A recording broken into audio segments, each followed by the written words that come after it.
You know, there's a lot of people out here that are praying to God, saying, send me that man or that woman, somebody that's going to be the prince or the king or the queen of my life. But just know, the same way that God blesses you, Satan will bless you also, just to keep you stuck. Let me introduce y'all to some people. You got Debraca Lowe. She goes by Dime, or she goes by Diamond. Then you have her sister, Jennifer Lowe, a.k.a. Jennifer Wrench. Then you have Larry Lowe. This is what happened.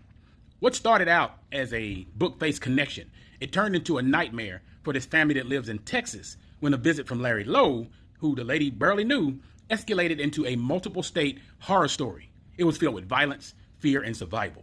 Now, all this stuff just happened, all right? But let me tell you about this whole thing. Larry Lowe is a convicted unaliver. He's from Bessemer, Alabama. And he met a woman on the book face. And he met her through his sister, who has this so-called dating site.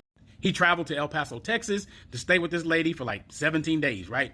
And during that 17 days, everything seemed like it was kicking off until she asked him to leave. You see, he took off the mask and showed his true self. What happened next got worse. Now, according to a federal criminal complaint, this woman, the victim, she offered to buy Larry Lowe a bus ticket home after they got into an argument.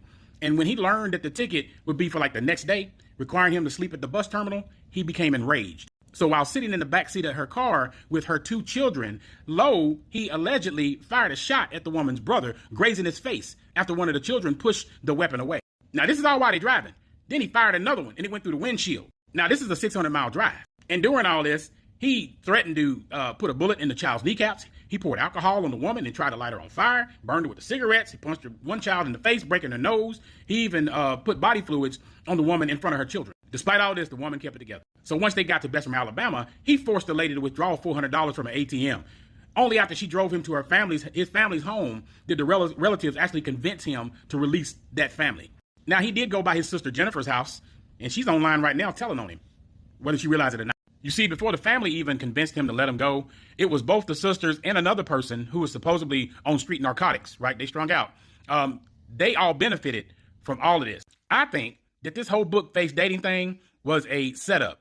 I think it was a true setup in order to draw victims in. Now, he's currently locked up with all this right here. I'm going to bring you more as soon as I find out more. But all of them need to be locked up.